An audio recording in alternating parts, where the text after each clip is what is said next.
The Nexus hub stretched across 12 kilometers of reinforced titanium and crystalline viewports, a monument to galactic commerce where 47 different species conducted their daily business. Nobody aboard the massive trading station expected the species that still use projectile weapons to teach the galaxy about honor. Deep within the station's entertainment district, the Cosmic Cantina hummed with the usual hierarchy of interstellar politics. The Zephyrians occupied the upper levels, their tall, graceful forms glowing with soft bioluminescence as they communicated through telepathic whispers. Ancient beyond measure, they considered themselves the galaxy's most civilized race, viewing other species through millennia of accumulated wisdom and barely concealed superiority. Below them, literally and figuratively, the Krillians dominated the main floor. 8 feet of natural armor plating and corded muscle, these warriors had built their reputation on conquest and military might.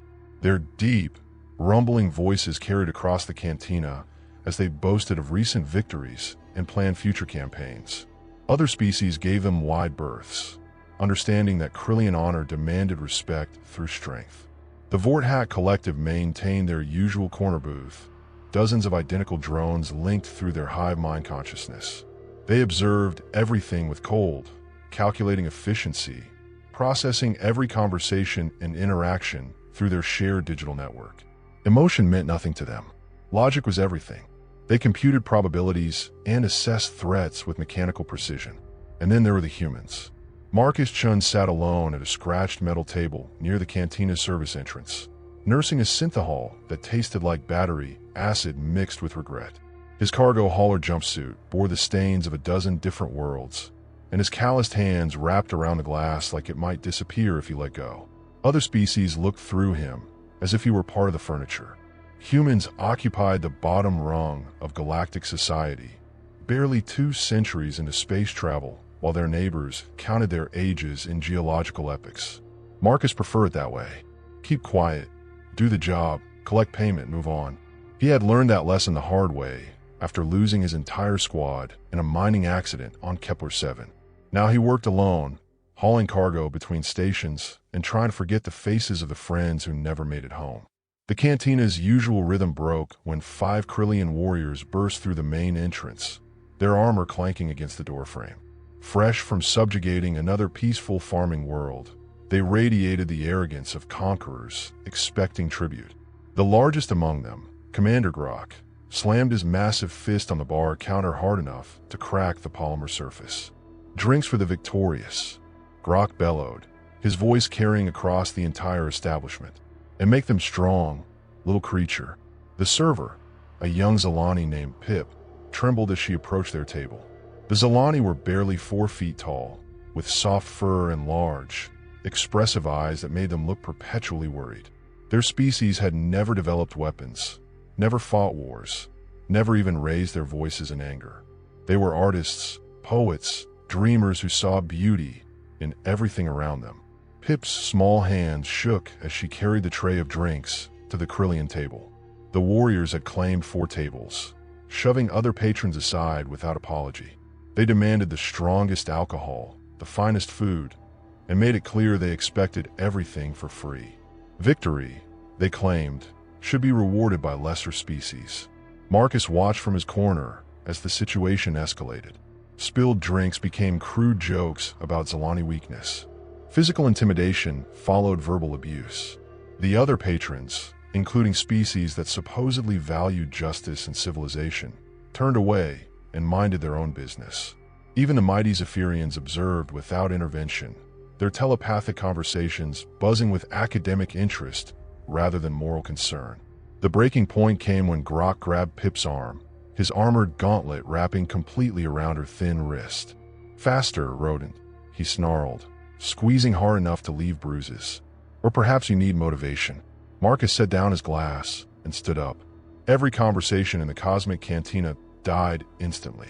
The background music cut out as automated systems detected rising tension levels. 300 alien eyes turned toward the human cargo hauler walking calmly across the floor, his boots clicking against metal deck plating with mechanical precision. Marcus approached the Krillian table without hurry, hands visible at his sides, voice steady as orbital mechanics. "Let the kid go." Commander Grok released Pip's arm and turned to face this interruption, his massive frame casting shadows across nearby tables. The size difference was absurd. 8 feet of natural armor and evolved killing instinct versus 6 feet of baseline human wrapped in a work jumpsuit. Grok's laugh rumbled like distant thunder. "The little mammal speaks," he announced to his warriors, who began rising from their seats. "Perhaps it wants to play warrior games with real soldiers." Marcus helped Pip retreat behind the bar counter, his movements calm and controlled. "Stay back there until this is over," he told her quietly, then turned to face 5 Krillian warriors as they formed a loose circle around him. The other species watched with fascination and dread. Galactic combat followed established protocols. Formal challenges were issued. Displays of strength preceded actual violence. Honor demanded single combat between worthy opponents. The Zephyrians communicated telepathically among themselves, already composing academic papers about primitive human behavior patterns. "The mammal will submit quickly," one Zephyrian observed, his mental voice carrying condescending certainty. "Their species lacks proper warrior instincts." The Vorthack drones process probability matrices through their shared consciousness, calculating a 0.003% chance of human survival. Their collective intelligence had never encountered variables this unlikely. Grok stepped forward, expecting the traditional sequence of events. The human would issue a formal challenge or beg for mercy. Either way, one crushing blow would end this embarrassing interruption to their celebration. "Kneel and apologize, mammal," Grok commanded, flexing his clawed hands. "Perhaps I will only break one of your limbs." Marcus shifted his weight slightly, noting exit routes and potential weapons within reach. His military training activated like muscle memory, cataloging threats and tactical options. "I don't kneel to bullies." Grok's massive fist swung in a devastating arc that should have ended the confrontation immediately. Marcus wasn't there to receive it. He had already moved, using the Krillian's momentum against him, sending the commander crashing into a table that exploded into polymer fragments. The second warrior attacked before his leader had finished falling. Marcus grabbed a broken bottle, improvising weapons from environmental debris. He targeted the joints in Krillian armor, finding weak points that their species had forgotten existed after centuries of fighting honorable opponents who attacked their strengths. The third and fourth warriors rushed him simultaneously.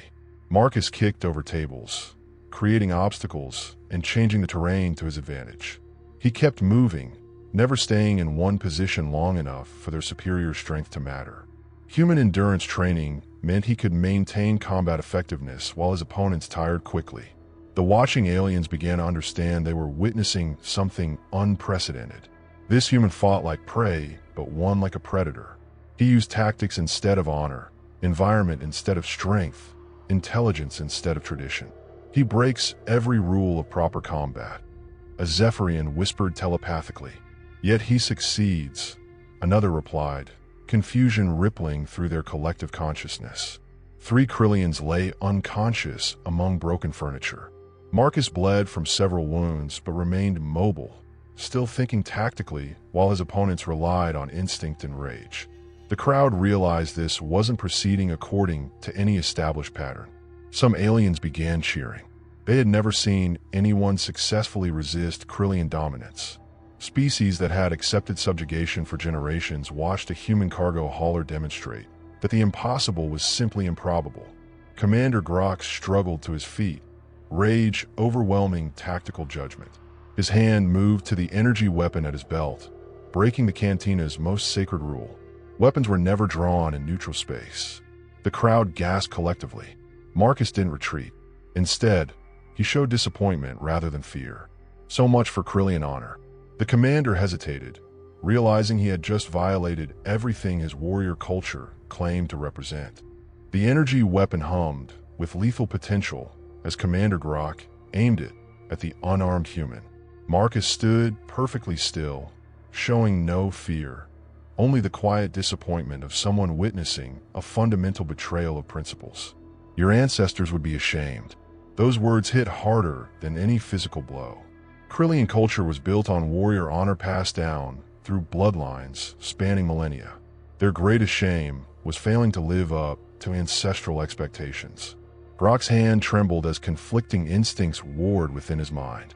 Either use it or put it away, Marcus said, stepping forward instead of retreating. The crowd held its collective breath. The fallen Krillian warriors regained consciousness and saw their commander with weapon drawn against an unarmed opponent. "Stand down," one of them called out weakly. "This is not our way." Grok powered down the weapon with visible struggle, his pride demanding violence, while his honor demanded something else entirely. He holstered the energy pistol and attacked with natural claws instead, choosing tradition over expedience. The final fight was brutal but brief. Marcus used the commander's rage against him, redirecting fury into tactical mistakes until Grok collapsed unconscious beside his warriors. Station security arrived to find 5 Krillian warriors scattered among broken furniture and one human barely standing upright, blood trickling from multiple wounds. The security chief, a dignified Altarian with silver-scaled skin, expected to arrest the obvious troublemaker. Instead, he reviewed the cantina's security footage with growing amazement. The recording showed everything. A human defending a helpless employee, Krillians breaking multiple station regulations, an escalation into violence initiated entirely by the aggressors. Most shocking of all, it showed the human winning through skill rather than strength, tactics rather than brutality. Commander Grok awakened to find himself under medical supervision, his warriors conscious but thoroughly humbled. In front of 300 witnesses, he performed the traditional Krillian gesture of deep respect, offering Marcus his clan's honor blade as acknowledgement of superior combat prowess. "I misjudged your species," Grok admitted, his voice carrying genuine remorse. "You fight with wisdom I did not expect." The ripple effects spread immediately through the cantina's social dynamics. Other humans present straightened in their chairs, no longer attempting invisibility. Non-violent species like the Zalani looked at humans with newfound interest instead of dismissive pity. The careful hierarchy that had governed interspecies relations for centuries showed its first significant crack. Pip emerged from behind the bar counter and performed the traditional Zalani gesture of profound gratitude, a complex hand movement that conveyed respect deeper than words. Other Zalani in the cantina repeated the gesture, creating a wave of acknowledgement that had never been directed toward humans before. The Zephyrians buzzed with telepathic confusion, their ancient certainties crumbling under unexpected evidence. How did the inferior species demonstrate superior tactical thinking? They asked each other, finding no satisfactory answers in their vast databases of accumulated knowledge. The Vorthack collective processed new variables at unprecedented speed, recalculating every assessment they had ever made regarding human capabilities. Their probability matrices collapsed and reformed repeatedly as they struggled to integrate impossible data points. News of the incident spread through the station's communication networks within hours. Video recordings circulated among crew members, passengers, and permanent residents. By the end of the cycle, every species aboard Nexus Hub had seen footage of a single human defeating 5 Krillian warriors in defense of someone weaker. But the significance extended beyond simple combat footage. Alien analysts began studying the human's motivation, realizing he had gained nothing from the confrontation except injury and risk. He fought not for territory, resources, or personal glory, but purely to protect someone who could not protect themselves. This concept proved alien to most galactic civilizations. The Zephyrians fought for intellectual dominance. Krillians fought for honor and conquest. The Vorthack fought for logical efficiency and resource optimization. Humans, apparently, fought for others. Marcus wanted nothing more than to complete his cargo delivery and leave the station, unaware that he had just altered the fundamental dynamics of galactic civilization. When the station commander offered him a security position, he declined with characteristic directness. "I'm not a fighter," he told the assembled officials. "I'm a hauler. I just don't like bullies." 6 months after the Cantina incident, galactic xenopsychology departments received more requests for human research than they had processed in the previous century combined. The Zephyrian Council convened emergency sessions to re-examine their fundamental assumptions about neural development and cognitive evolution. Perhaps we misunderstood their brain patterns, senior scholar Beltran admitted to his colleagues. What we interpreted as chaotic thinking might actually represent adaptive flexibility beyond our comprehension. The Krillian Military Academy implemented sweeping curriculum changes, adding human small unit tactics to their war college syllabus under the designation Unconventional Warfare Doctrine.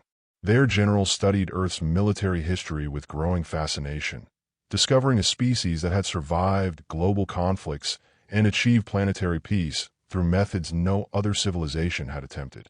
The Vorthack Collective integrated human variables into every probability calculation, their shared consciousness struggling to accommodate unpredictable factors that defied logical modeling. They had always assumed chaos was inefficiency, but human behavior suggested chaos might be another form of advanced order. Marcus remained oblivious to his galactic fame, continuing his cargo runs between frontier worlds and established trading hubs. Station personnel treated him with unexpected courtesy, offering discounts and priority docking privileges he never requested and didn't understand. He attributed the changes to random fluctuations in interstellar commerce patterns. Pip had left her serving job to establish the station's first mixed-species cultural center, offering classes in human martial arts philosophy alongside traditional Zolani artistic expression. Her initial enrollment included 12 different species, all seeking to understand the mindset that produced protective instincts stronger than self-preservation. Security forces throughout Federation space began requesting human training advisors, recognizing gaps in their tactical education that centuries of conventional thinking had failed to address. Academic papers flooded scholarly journals with titles like The Human Paradox, Strength Through Apparent Weakness, and Protective Aggression as Evolutionary Advantage. War colleges across the galaxy discovered that humans were unique among sapient species for achieving global warfare, followed by global peace. Every other civilization had either avoided large-scale conflict entirely or had destroyed themselves attempting it. Humans had somehow survived their own violence and emerged stronger, more unified, and more protective of other species than anyone thought possible. The Galactic Council convened an emergency session to address what scholars were calling the human question. Federation membership criteria required reevaluation. For millennia, they had assessed species based on technological advancement and physical capabilities, completely ignoring factors like adaptability, resilience, and moral flexibility. We have been measuring civilizations incorrectly, Council Speaker Mordun announced to the assembled representatives. We focused on what species could build or destroy, never considering what they were willing to protect. The revelation rippled through diplomatic channels as governments realized they had fundamentally misunderstood the newest Federation members. Humans didn't fight for conquest or resources or even survival. They fought because someone weaker needed protection, and that protective instinct extended beyond their own species. Several civilizations formally requested cultural exchange programs with Earth, seeking to understand philosophy that prioritized others over self. Human ethics courses became the most popular electives at Federation universities, with waiting lists extending for academic years. 1 year after the incident, Marcus returned to Nexus Hub for a routine cargo delivery. He found a memorial plaque installed in the cantina's main entrance, dedicated to those who stand for others when no one else will. Pip, now managing the cultural center, greeted him with news that interspecies cooperation incidents had increased 300% since his fight, while bullying and intimidation had dropped 85%. The Krillian veterans had become regular cantina patrons, adopting the human tradition of buying drinks for the entire establishment. Mixed-species crews were now common throughout the shipping industry. Federation military commands actively recruited human strategic advisors for the first time in history.